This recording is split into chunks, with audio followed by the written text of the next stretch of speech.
Life doesn't care about your plans or your comfort. You've faced moments when everything felt like it was falling apart, right? Whether it's a bad decision, a broken relationship, or the weight of expectations, it's easy to feel overwhelmed. But here's the truth. The greatest minds, like Marcus Aurelius, didn't avoid hardship. They thrived because of it. They used every struggle as fuel for growth. So are you ready to stop letting life knock you down and start turning every challenge into your next victory? Stick around because these 7 Stoic lessons will change how you handle everything. Let's dive in. If you're serious about your personal health, whether you want to stop suffering, get clear guidance on how to stop overthinking, or to be more present in life, now's the perfect time to subscribe to our channel. Like this video if you're ready to grow further as a person. Now, let's continue. First principle. Identify what you have control over. Life might feel like a series of unanticipated storms. Not the real kind, but the ones that are full of letdowns, surprises, or sudden shifts. The timeless lesson of the duality of power is passed down from the ancient Stoics of Greece and Rome. Let your imagination run wild. Your outdoor event is still rained out, no matter how careful you are. You may not be able to alter the weather, but your reaction to rain is entirely up to you. Either you'll find a way to be creative and adapt, like moving the event indoors or seeing the rain as a chance to change scenery, or you'll whine and be irritated. A wise Stoic philosopher once said, "Some things are in our control and others not." This fundamental fact has the power to alter people's lives. We encounter a wide variety of situations on a daily basis. Our daily habits, the literature we consume, and the company we keep are all examples of situations over which we have some kind of control. However, there are certain things over which we have no say, such as the passage of time, the actions of other people, the weather, and global events.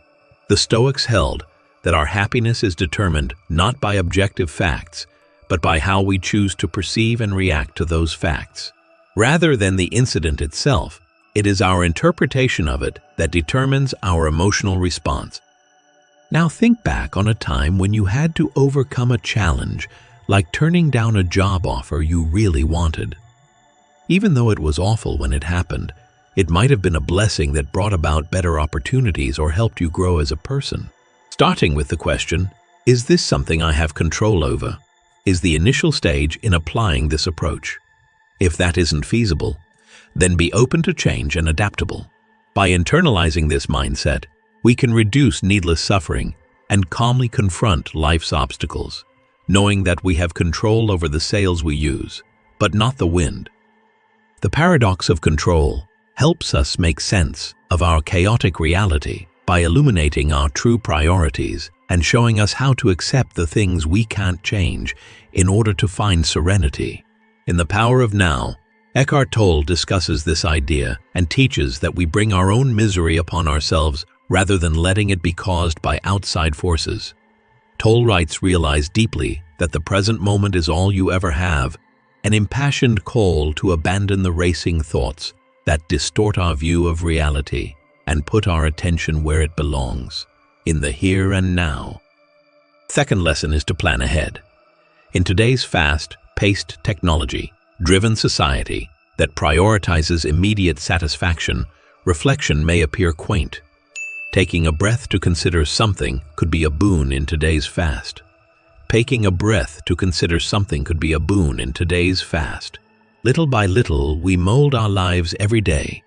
Everything from choosing a restaurant meal to deciding on a career path is available from a vast array of choices. The decisions themselves aren't the most important thing. How we approach them is. Picture this.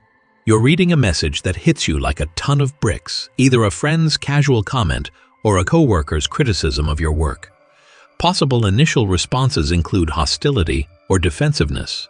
What if, instead of diving more into the emotional whirlpool, we paused to gather ourselves? During this brief separation, emotions are allowed space to develop and be understood. Reflection is not merely accepting or evading one's ideas and feelings. Rather, it is actively engaging with them. To do this, one needs to ask why a specific comment was so impactful. In what ways do your past thoughts and beliefs influence how you feel right now?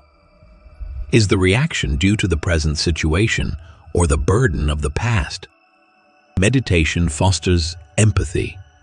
Thinking about things from other people's perspectives is crucial. Perhaps your friend was unaware of the effect their words had on your co-worker, or perhaps they were just having a bad day. Taking stock of our lives and the lives of those around us is possible through reflective thought. Partners can benefit from this exercise by learning to express themselves more clearly and communicate more successfully. Experts would do well to pause and think things out before acting. The wisdom and longevity of decisions taken by leaders who thoughtfully explore all of the options are often praised.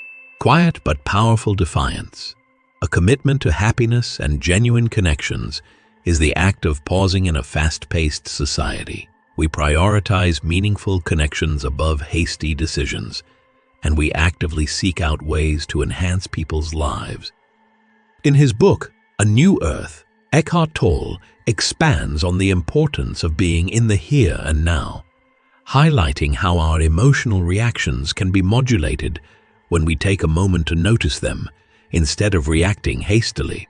He writes, "Awareness is the greatest agent for change, which serves as a reminder that the path to emotional liberation involves mindfully processing our feelings and reactions." Thirdly, work on being more empathetic. It could be counterintuitive to live a life devoid of emotion in a culture where feelings are always changing. A positive shift, though, is possible. Instead of repressing or becoming indifferent, practicing compassion entails maintaining a balanced perspective, which is like being at peace in the middle of a storm. Imagine for a second how much simpler it would be to keep your cool in the face of overwhelming circumstances and emotions. This exercise helps you become more clear-headed, so you can respond intelligently instead of reacting hastily based on fleeting feelings. Think back on that exciting movie you saw not long ago.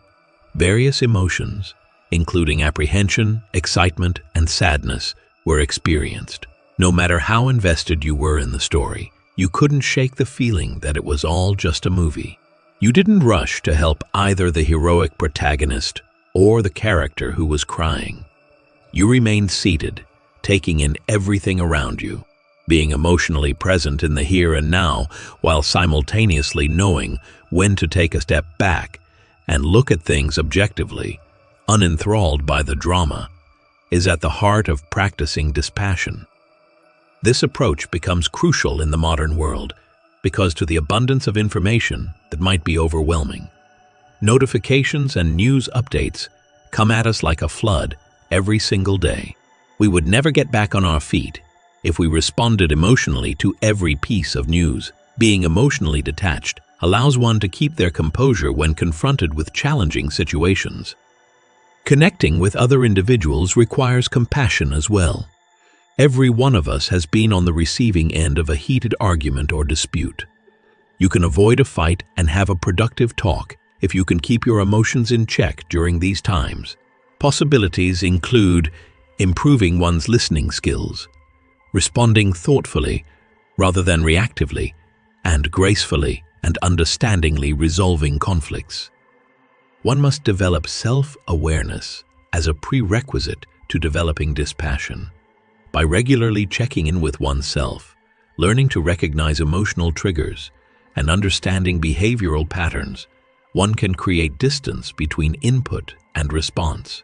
You can choose your reactions and progress from impulsive to purposeful behavior in that space.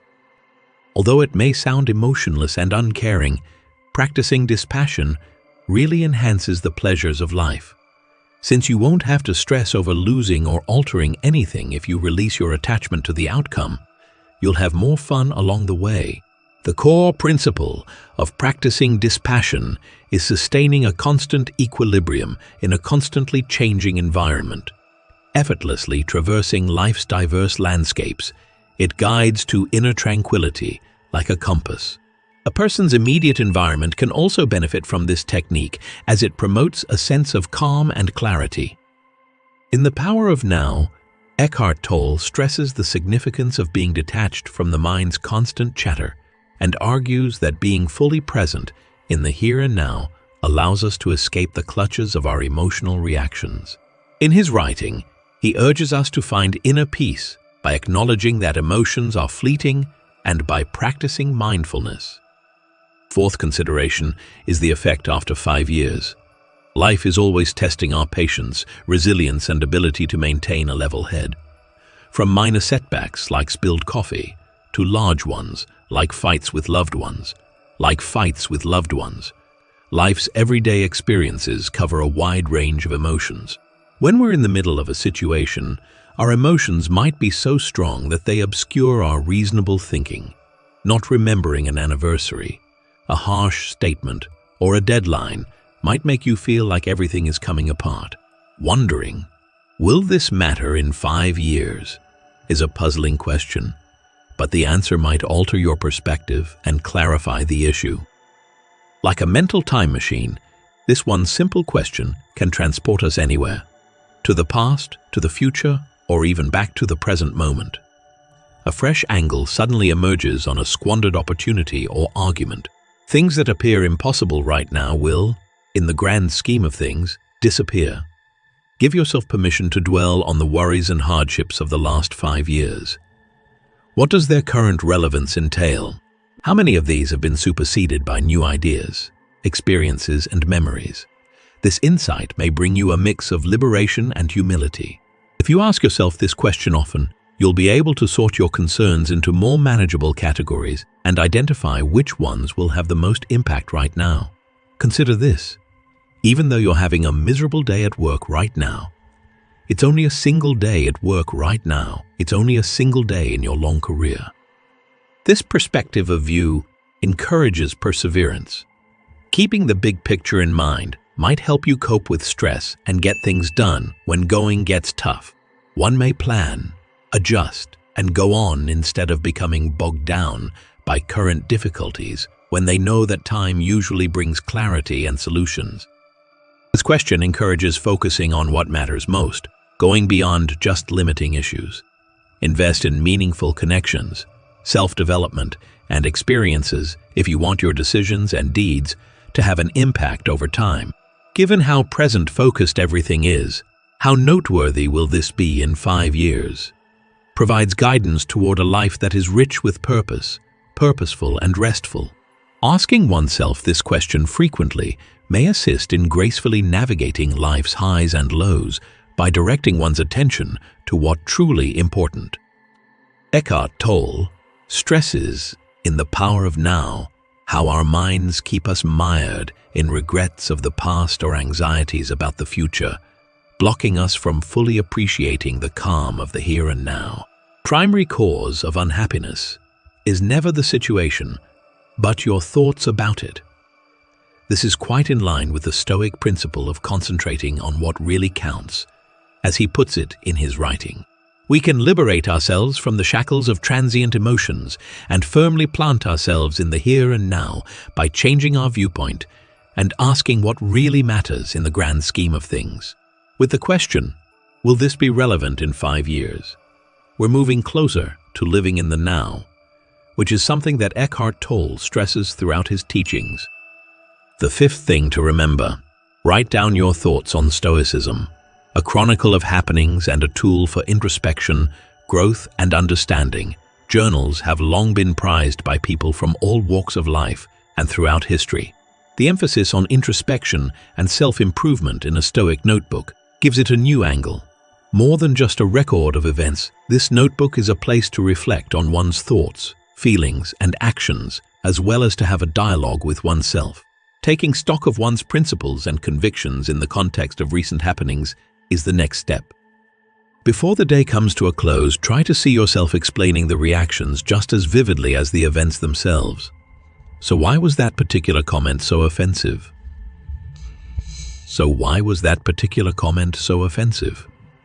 When I was bored, why did I suddenly feel happy?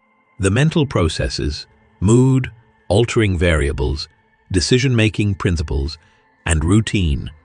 Forming habits can be better understood by dissecting a typical day into its component elements.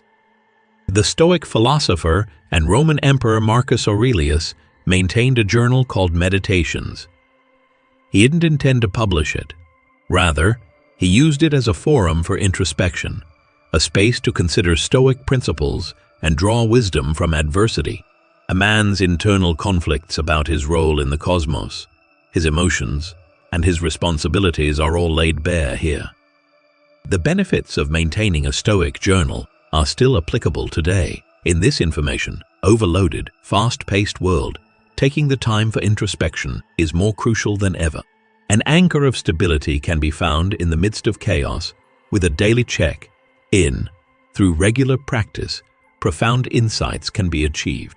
For instance, if you find yourself in a situation that stresses you out on a regular basis, you may need to either confront the problem head-on or change your perspective. Consistently practicing mindfulness or gratitude, for example, may lift one's spirits and provide light on one's own growth. Keeping a notebook and reflecting on its contents may be a powerful tool for self-improvement, revealing patterns that can help you deal with adversity and make the most of each day. Responsibility is fostered by maintaining a Stoic notebook. When people resolve to reflect on their acts and reactions every day, they learn to take responsibility for them. A lack of judgment or a habit of mistakes gets harder to ignore. On the contrary, it is encouraged to learn, adapt, and expand. When you keep a Stoic notebook, it's like having a wise and understanding friend by your side. Someone who can listen, think, and provide counsel whenever you need it. A person's character, self-awareness, and the pursuit of a life in harmony with their ideals and values are symbolized by this. Eckhart Tolle's teachings on mindfulness and self-awareness are profoundly related to this principle. He explains in The Power of Now that disidentification from the ego is possible via non-judgmental observation of thoughts. You can achieve emotional liberation by being aware of what's happening when you stop thinking, according to Tolle. A similar kind of mindfulness can be practiced by keeping a journal in which one records their thoughts and feelings without letting them control them. This presents a chance to get control of your emotions by giving yourself time to think before responding. The sixth thing to remember: challenges are opportunities for improvement. Everywhere you look, there are setbacks, from minor disappointments to huge social shifts. Without difficulties, life would be without something essential. The trick is to see these challenges for what they really are: opportunities. Although external events are often beyond our control, our internal reactions to adversity are entirely within our sphere of influence, according to the Stoics. This shift has made challenges look more like chances for development and less like roadblocks. The impediment to action advances action. Marcus Aurelius, a Stoic philosopher, put it. In reality, what seems like an obstacle can be a springboard for advancement if one sees it as an opportunity to grow and develop. Like a flood crashing into a rock, this is happening. Over time, the river may erode the boulder or carve out a different path around it. The boulder changes the river's course, contrary to first impressions. In a same vein, problems in life often take unexpected turns, leading to outcomes that nobody could predicted. For example, losing one's job could lead to exciting opportunities to learn new skills, start a new business, or switch careers completely. Breakups can sometimes pave the way for stronger bonds, more introspection, and more growth on an individual level. Resilience is fostered by viewing challenges as opportunities for personal development. Ask yourself, what can I learn from this? Instead, then why is this happening to me? Asking, how can I learn from this, puts you in a position to recognize that there is an opportunity for development lurking behind every challenge. By maintaining a positive attitude, being patient, and being persistent, we can transform challenges into chances for personal development, wisdom, and fulfillment. In a similar vein, Eckhart Tolle stresses the need of perspective when dealing with difficulties. During the process of releasing, you will not actually release yourself. He writes, in A New Earth, the idea that you are the one being let go of is similar to the Stoic perspective on adversity as a chance for personal development. In order to overcome our egos and preconceived notions, we often must let go of the things that hold us back from experiencing true emotional and spiritual freedom. The last thing to remember: try to be grateful. Gratitude is a life-enhancing emotion that weaves happiness, contentment, and perspective into the tapestry of human experience. Stoics made it a point to focus on the present moment and be glad for what they had every day, even though gratitude would naturally arise. This was because they believed that conscious practice of appreciation was more effective. To be truly grateful is to acknowledge with profound appreciation all the people and things that contribute to the value of this life.